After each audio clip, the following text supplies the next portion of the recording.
बिल्कुल, गरिमा जी ने अ, मुझे जो कुछ कहना था उसमें से कहा है कि मैं उसको छोड़ूँगा। मेरा पर्चा कुल 24-25 मिनट का था, क्योंकि अशोक जी ने जो पहला पत्र भेजा था उसमें 24-25 20 से 25 मिनट कहा था। लेकिन इनका पत्र जाने लगा और समय सीमा सिकुड़ती गई है। तो बहरहाल इन्हें उम्मीद होगी कि कुछ लोग नहीं आएँगे, लेकिन उन्हें पता नहीं है कि अभी तो पुष्टियाँ नहीं हो रही है, तो सारे वक़्त खाली है। बहरहाल कल भी चर्चा जायसी की हुई और आलोचना के प्रसंग में और आज सिर्फ जायसी नामक पुस्तक पर चर्चा है। मुझे मदन सोनी जिनके प्रति मेरे मन में बहुत आदर है और कभी मैं इनको बता रहा था कि उनका एक लंबा इंटरव्यू उदयन वाजपेयी ने लिया है, तो उसमें इतनी गहन अध्ययन का और व्यापक अध्ययन का पता चला कि मैंने कहा कि मैं फिर से आपको मैंने पढ़ा नहीं और सुनता नहीं। मैं बहुत प्रभावित हुआ उदयन के लिए हुए उस इंटरव्यू से। तो लेकिन कल जब मैं इनको सुन रहा था, जायसी पर जो इनकी टिप्पणी थी, तो उससे मुझे लगा कि मैं अपने वक्तव्य में थोड़ा-सा उसकी ओर उनका ध्यान दे दूं। तो वो हल्की बात है, हालांकि कामता प्रसाद गुरु की व्याख्या की तरह इन्होंने उसके व्याकरण और उसकी वाक्य जो गड़बड़ियां हैं, अब उसमें साहित्य क्या कर सकते थे। उनके मरने के बाद जगदीश गुप्त ने छपाया है और बाकी कई बार मैं बैठ कर वहां बता चुका हूँ हिंदुस्तानी अकादमी में भाई कि ये गलतियां हैं, आप इसको ठीक कहते हैं कि करेंगे लेकिन करते नहीं। बहरहाल इन्होंने कहा कि जो सेकुलरिज्म की अवधारणा है, धर्मनिरपेक्षता की जो बात है, उसे यूरोप से जोड़ा है। मेरी केंद्रीय स्थापना ये है मेरे परिचय कि ये वहां यूरोप से आया हो सेकुलरिज्म नहीं है। शाही जिस भारतीय अस्मिता की खोज और भारतीय साहित्य की पहचान में लगे, इसी की धारा से पैदा हुई चीज है, जिससे वो पद्मावत नामक कृति को देखते हैं और जायसी को देखते हैं। मैं थोड़ा पढ़ दूंगा, थोड़ा भाषण। मेरे मैंने जो परिचय लिखा कि मध्यकालीन कवि का आधुनिक, परिचय का बीज वाक्य जो मैं कहूं तो ये है, लिखते हैं शाही कि जायसी की समीक्षा का विषय धर्म नहीं मनुष्य है, और शुरू से लेकर आखिर तक वो इसी मनुष्य को परिभाषित करते हैं। और जायसी जिस मनुष्य को रच रहे थे और जिस मनुष्य को देख रहे थे, उस मनुष्य को वो पानी जरा उस मनुष्य को परिभाषित कर।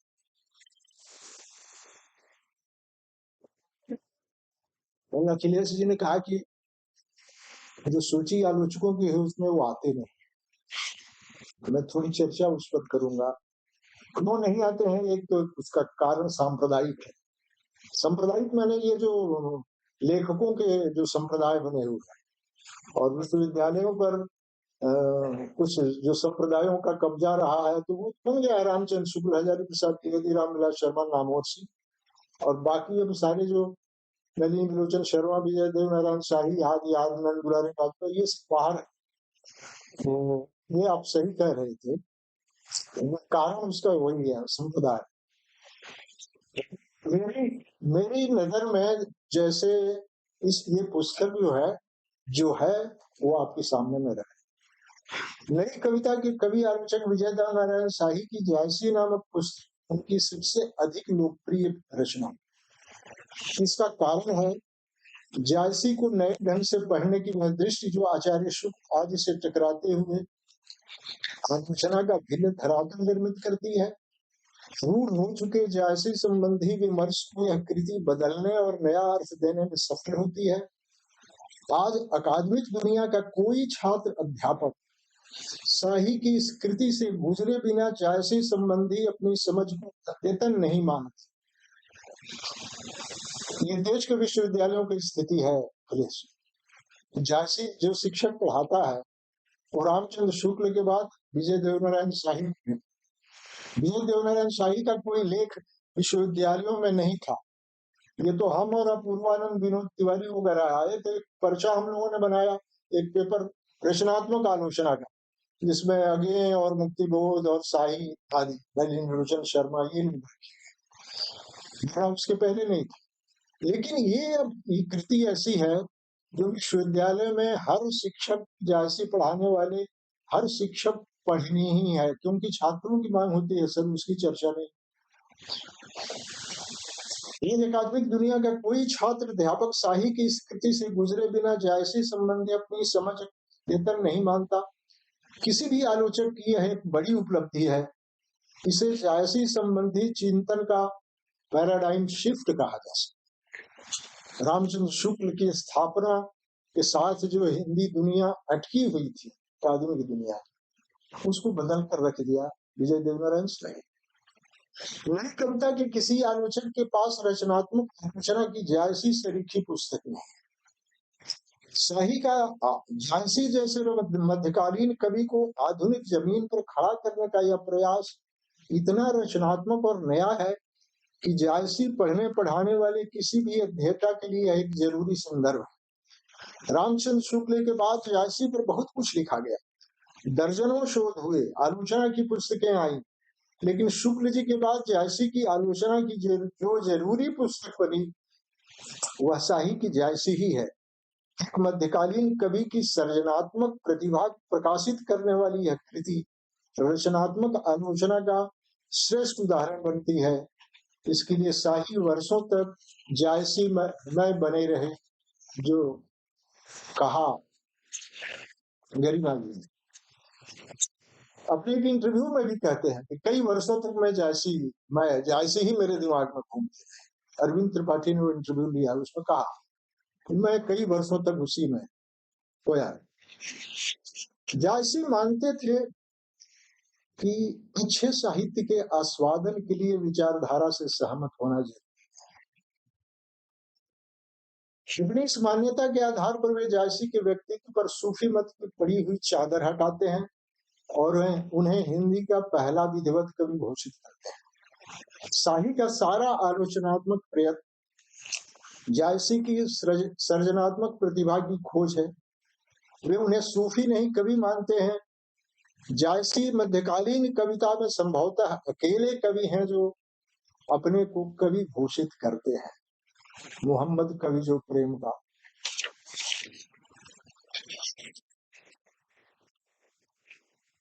कुछ छोड़ दे रहा।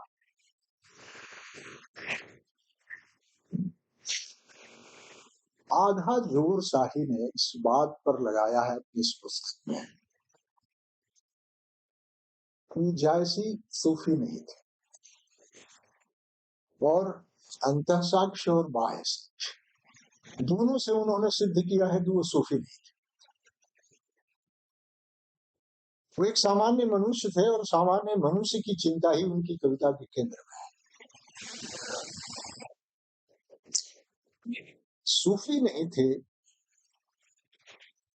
इसके साथ एक फर्क वो ये करते हैं कि सूफी मत का जो नैरेटिव हिंदी में बना हुआ है कि सूफी विचारधारा जो आई वो इस्लाम की कट्टरता के विरुद्ध प्रेम की, विशुद्ध प्रेम की एक ऐसी भावधारा थी जिसमें हिंदू मुसलमान सब भाई। जैसे ने इतिहास के हवाले से इतिहासकार सूफियों की वो भूमिका जो ईरान वगैरह में थी भारत में नहीं थी। भारत में उनका बहुत कुछ उन्होंने अपना सामंजस्य उन सुल्तानों और उन बादशाहों से बना लिया था जो युद्ध करते थे राज्य प्राप्ति के लिए, लेकिन उसमें कहीं न कहीं सांप्रदायिक तत्व भी होता था और इस कुफ्र के देश को दारुल इस्लाम बनाने की भी कामना होती थी। झांसी ने एक बहुत ही प्रचलित नैरेटिव भी बदलने की कोशिश की है और उन्होंने झांसी के पूर्वज अमीर खुसरो, जिनके प्रेम के गीत और कव्वालियां हम गाते हैं, उनके इतिहास विषय दृष्टि की ओर भी ध्यान हमारा ले गए हैं, जो फारसी में लिखा है और 12 सुल्तानों बादशाहों के साथ रहे लंबा काल था, काफी व्यवहारिक कवि थे। तो झांसी की 2 घटनाओं का खुसरो ने जो इतिहास लिखा उस दौर का, 2 घटनाओं का वर्णन किया है। एक तो पट्टन विजय अलाउद्दीन ने किया था और उसी क्रम में उसने सोमनाथ के मंदिर को तोड़ झांसी तोड़ा था। तो उसका वर्णन जो करता है अमीर खुसरो कि मंदिर झुकाया गया पहले, जैसे वो मक्का मदीना को सलाम कर रहा, उसके अदब में झुका हो, फिर उसे समुद्र में गिरा दिया गया और वहां जो नमाज की आवाज उठी वह मक्का मदीना तक पहुंची। ये दारुल कुफ्र का जो देश था वह दारुल इस्लाम में बदल गया। प्रसन्नता जाहिर। शाही जी बताते हैं कि ये जो जौहर की घटना है, जिसमें पद्मिनी जली और दूसरी रानियां और पुरुष भय संग्राम, स्त्री जौहर भई पुरुष भय संग्राम और गह टूट गया पातशाही गढ़ चुरा, चितौर भाई इस्लाम। तो ये घटना असल में घटी नहीं थी, चित्तौड़ की नहीं है। इतिहास के हवाले से शाही बताते हैं कि ये रणथंभौर में ऐसी घटना, और रणथंभौर में जौहर भी हुआ था। स्त्रियां जब जल गई जौहर करके और पुरुष मरने के लिए बाहर आए, लड़कर मर गए, उस पर जो टिप्पणी है अमीर खुसरो, वो कहता है कि वो जलमरी औरतें अनार जैसे सुंदर स्तनों वाली स्त्रियां जलमरी, अनार भी, हाँ, स्त्रियां जलमरी, बहुत प्रसन्नता जाए। वही चित्तौड़ की ये शाही कहते हैं कि इससे घटना नहीं की थी झांसी ने, उन्होंने तो लोक में प्रचलित कथा को आधार बनाया। इतनी ऐसी कविता लिखी जो इतिहास बार बार उस कविता के पास जाता है कि सचमुच कोई ऐसी घटना घटी थी कि नहीं, कोई पद्मिनी थी कि नहीं, कोई रतन सेन था कि नहीं। तो लोक प्रचलित एक कथा थी गायकों द्वारा गाई जाने वाली, उस कथा के आधार पर झांसी ने पद्मावत कथा लिखी। चित्तौड़ के पतन के बाद और कथा में जो स्त्रियां जौहर करती हैं और पुरुष संग्राम में मारे जाते हैं, उसके बाद जो अलाउद्दीन की मन स्थिति है उसका वर्णन करते हुए लिखा है शाही ने कि उसने एक मुट्ठी छार राख उठाई और उसे लगा कि ये पूरी पृथ्वी झूठी है। कुल मिलाकर ये कि शाही मुसलमान और मुसलमान में फर्क, वो सूफी मत का जो नैरेटिव बनाया गया है, खास तौर से वामपंथी इतिहासकारों, उस नैरेटिव पर प्रश्नवाचक से कल कोई कह रहा था कि अपने राजनीतिक साथी लोहिया का वो नाम बहुत कम लेता है, नाम भले कम लिया हो लेकिन असर है। लोहिया जी कहा करते थे कि गजनी, गोरी, बाबर नादिर शाह, ये सब लुटेरे मुसलमान थे, इनके साथ हमारी कोई सहानुभूति नहीं। लेकिन शेरशाह, जायसी, अकबर, ये हमारे पुरखे थे, हमारी धरोहर, हमारे साथ। मुसलमान और मुसलमान में फर्क करते हैं लोग।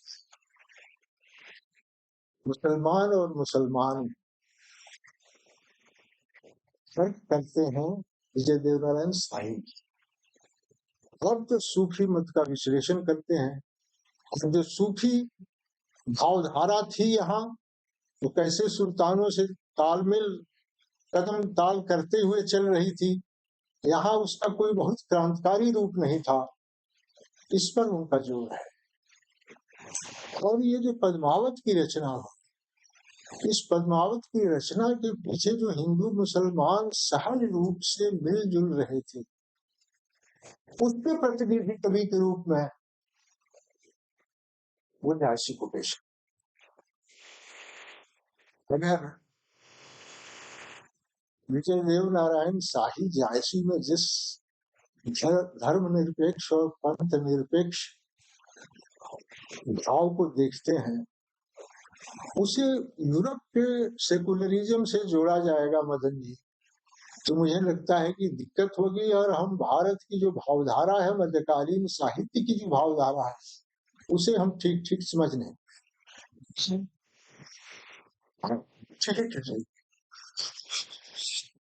जौहर की दोनों घटनाओं रणथंभौर और चित्तौड़ पर खुसरो और जायसी के अंतर के स्पष्ट करते हुए शाही ने लिखा है कि जायसी के दोहे में अमीर खुसरो के शेर की स्मृति है। वो दोहा जिसमें कहता है कि पूरी पृथ्वी झूठी है, लेकिन दोनों की मन स्थिति में भारी अंतर है। खुसरो काफिरों के खून से धुलकर पृथ्वी को पाक होता हुआ देखता है और उल्लसित होकर इस साम्राज्यवादी सत्ता संघर्ष को इस्लाम की विजय मानता है। जौहर करती हुई स्त्रियों के अनार की तरह कठोर स्तन ही उसे दिखते हैं। इसके विपरीत जायसी उड़ती हुई दो मुट्ठी की राख की तरह इस पृथ्वी विजय को झूठा देखते हैं, और उनकी आवाज में ट्रेजेडी, व्यंग और एक गहरी विषाद का सम्मिश्रण है, जो जायसी के इस्लाम और अलाउद्दीन तथा अमीर खुसरो के इस्लाम में फर्क पैदा करता है।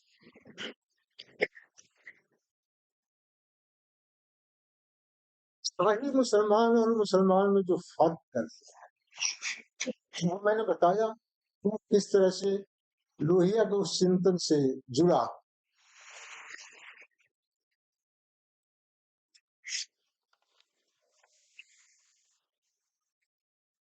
शाही ने एक तो सूफी थे, सुन्नत का बहुत जोरदार खंडन, और फिर कहा कि अगर सूफी थे भी,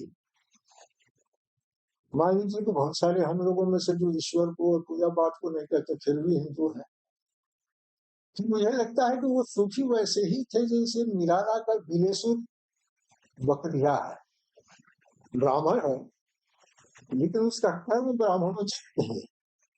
बकरी उत्तर प्रदेश में कोई भी सवर्ण बकरी नहीं,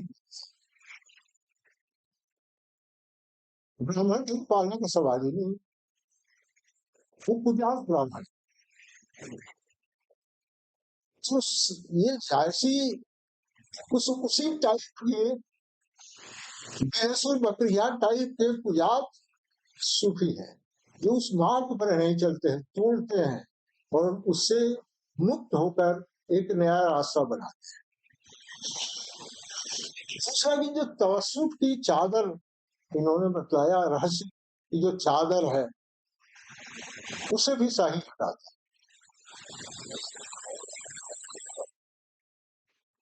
तीसरा काम ये करते हैं कि जिस रूपक के आधार पर कि तन चितरु मन राजा चिन्हा ही सिंगल बुद्धि पद्मिनी चिन्हा गुरु सुआ यही पंथ दिखावा बिना गुरु जगत को निर्गुण पावा रागमती दुनिया धंधा बाचा सोच में यही चित धंधा। जो ये रूपक है, इसको प्रसिद्ध साबित करते हैं। सूफी मत से हटाकर, तवस्सुत से हटाकर और इस छेपक को बाद में छोड़ा हुआ बताकर, और इसके लिए उदाहरण उन्होंने भी दिया है। ईरान के फारसी शायर, सूफी शायर, उसने अनुवाद किया पद्मावत का, और उन्होंने बताया कि पद्मावत में बहुत सारे परिवर्तन कर सूफी मत के अनुसार। ये होता रहा है कि पद्मावत को बिगाड़ने की कोशिश सूफियों ने की। शाही ने लिखा है कि प्रति मैंने नहीं देखी है, भगवती प्रसाद सिंह ने लखनऊ गोरखपुर वाले ने देखी है, जिनके पास शाही से जायसी से संबंधित बहुत सारी किताबें थी। उनके पास वो देखने गए थे शाही जी। बहादुर शाह नीले ने पद्मावत की एक प्रति अपने लिए बनवाई थी, जिसमें बीच बीच में स्वर्णाक्षरों में कुछ लिखा गया था फारसी लिपि में। कई प्रतियां बनी थी, तो उसने एक प्रति काशी नरेश को भी दी थी। वो प्रति भगवती प्रसाद सिंह के पास थी। शाही गए गोरखपुर, तो उनके घर गए, उस प्रति को उलट पुलट कर देखा। उसका नाम था पद्मावती। वासुदेव शरण अग्रवाल ने, जिन्होंने लगभग 12 साल में संजीवनी की कृति याद, उन्होंने लिखा है पद्मावत, और का संयुक्त नहीं है। शाही जी ने हमेशा पद्मावत ही लिखी, संयुक्त। लेकिन उस पद्मावती को देखने के बाद भी शाही अपनी इस किताब में चर्चा नहीं की। हालांकि नाम देते हैं कि ये उधेड़ गुण है, ये कोई गंभीर समीक्षा की किताब नहीं है, ये उधेड़ गुण है। उधेड़ गुण का कई अर्थ होता है, लेकिन एक अर्थ जो मैंने देखा वो ये है कि किसी वस्त्र को आप खोल दें, स्वेटर को, जैसे पुराने स्वेटर को खोल दिया जाता है और पुनः उसकी सिलाई हो जाती है। उधेड़ना और बुनना, जब पुनः स्वेटर बन जाता है तो वही स्वेटर थोड़ा नया लगने लगता है। जायसी की, शाही की विनम्रता ये देखिए कि वो कहते हैं कि ये उधेड़ गुण है। जायसी के कवि वैशिष्ट, कवि पक्ष के वैशिष्ट को उजागर करने के लिए, तो उन्हें तवस्सुफ वगैरह से मुक्त करने के बाद और सूफीवाद से मुक्त करने के बाद और छेपक के रूप में आए उस रूपक को गलत ठहराने के बाद, जब वो कहते हैं कि पद्मावत एक शुद्ध कविता की किताब है और एक कवि की वो रचना है जिसके केंद्र में मनुष्य है।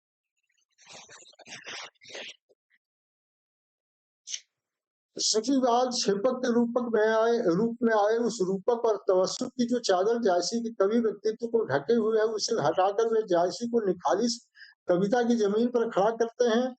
वे जायसी के उस कवि रूप पर हमारा ध्यान खींचते हैं जिसका मुख्य ध्येय मनुष्य है।